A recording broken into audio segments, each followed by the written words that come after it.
ओह, कितनी गर्मी है यहाँ। भाभी, आप लोग अब एसी क्यों नहीं लगवा लेते? मुझे तो अब एसी की आदत हो गई है, इसलिए मन ही नहीं करता गर्मियों में यहाँ आने का।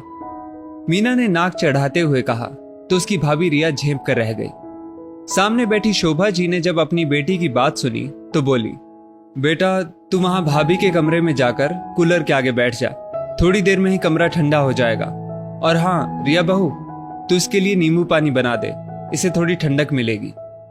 रिया रसोई में नींबू पानी बनाने चली गई और मीना अपना पर्स उठाकर कमरे में चली गई। अपनी भाभी के कमरे में जाकर वो एक एक चीज का मुआयना कर रही थी। जब रिया नींबू पानी लेकर कमरे में आई तो मीना बोली, भाभी ये पर्दे कमरे में अच्छे नहीं लग रहे, बहुत पुराने फैशन के हैं। मैंने तो पिछले हफ्ते ही अपने कमरे के लिए नए पर्दे बनवाए हैं, और आजकल तो ऐसी अलमारी कोई रखता ही नहीं है। पता नहीं आप लोग अपना रहन सहन कब बदलोगे। मीना की ये तंज भरी बातें रिया को चुभ रही थी, लेकिन वो कुछ बोल नहीं पा रही थी। वो चुपचाप रसोई में आकर खाने की तैयारी में लग गई। थोड़ी देर बाद मीना भी रसोई में आ गई। क्या बना रही हो भाभी? दीदी, वो आपको भरवा करेले पसंद है ना, तो मम्मी जी ने आज करेले बनाने को कहा है। भाभी, ये रसोई में कितनी चिपचिपाहट हो गई है। मेरे ससुराल में तो किचन में चिमनी लगी है, थोड़ा भी धुआं और चिपचिपाहट नहीं होती। आप लोग भी चिमनी लगवा लो। रिया फीकी सी हंसी हंसकर रह गई। उसे इस तरह ननद का हर चीज में कमी निकालना अखर रहा था। शोभा जी भी अपनी बेटी की बातें सुन रही थी। उन्हें बहुत बुरा लग रहा था कि मीना उनकी बहू के मन में हीन भावना भर रही है। रात को शोभा जी बोली, मीना बेटा चल थोड़ी देर छत पर घुमाते हैं।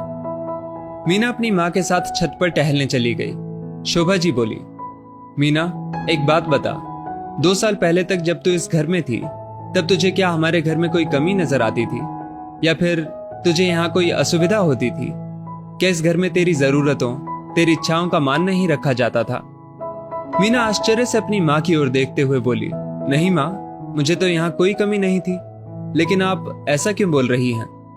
बेटा, इसी आंगन में तुम पली बड़ी हो, उसका मान रखो। मानती हो हम आज के जमाने के हिसाब से सारी सुख सुविधाएं तुझे नहीं दे पाए होंगे, इस चीज का भान भी हमें था। तभी तो तेरे पिताजी और भाई ने तेरे लिए इस मायके से ज्यादा संपन्न ससुराल ढूंढा, ताकि वहां तुझे किसी चीज की कमी महसूस ना हो, भले ही इसके लिए उन्हें अपनी हैसियत से बढ़कर खर्च करना पड़ा हो। तेरे भाई ने भी तेरे हाथ पीले करने के बाद ही अपनी गृहस्थी बसाई है। तू जब से आई है रिया के सामने अपने ससुराल और मायके की तुलना कर रही है। रिया इस घर में खुश है, भले सुविधाएं कम हैं, लेकिन प्यार और अपनेपन की कमी नहीं है इस घर में। बेटा, यदि रिया के मन में ये हीन भावना बैठ गई कि उसके पास तुम्हारी तरह आधुनिक सुविधाएं नहीं हैं और वो उसे भी मिलनी चाहिए, तो हर दिन घर में क्लेश होगा।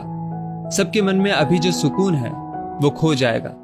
अभी तेरे भाई की कमाई इतनी ज्यादा नहीं है कि वो एक साथ अपने रहन सहन में बदलाव ला सके।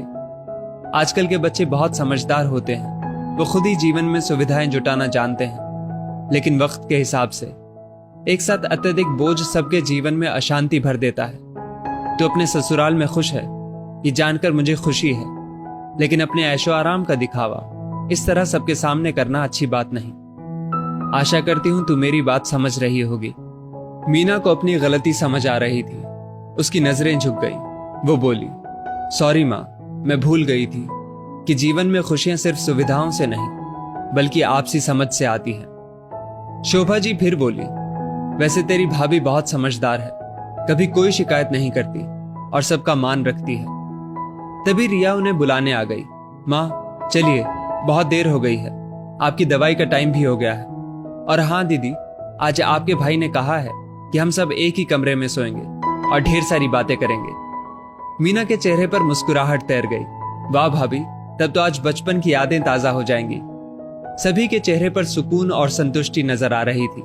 शोभा जी भी बहुत खुश थी। दोस्तों, यदि हम अपनी तुलना दूसरों से करने लगते हैं तो कभी खुश नहीं रह पाते, क्योंकि तुलना ही दुखों की जननी होती है। जीवन में सिर्फ सुविधाएं जुटाने से सुकून नहीं आता, बल्कि एक दूसरे की आपसी समझ और साथ से ही जीवन सुगम बनता है।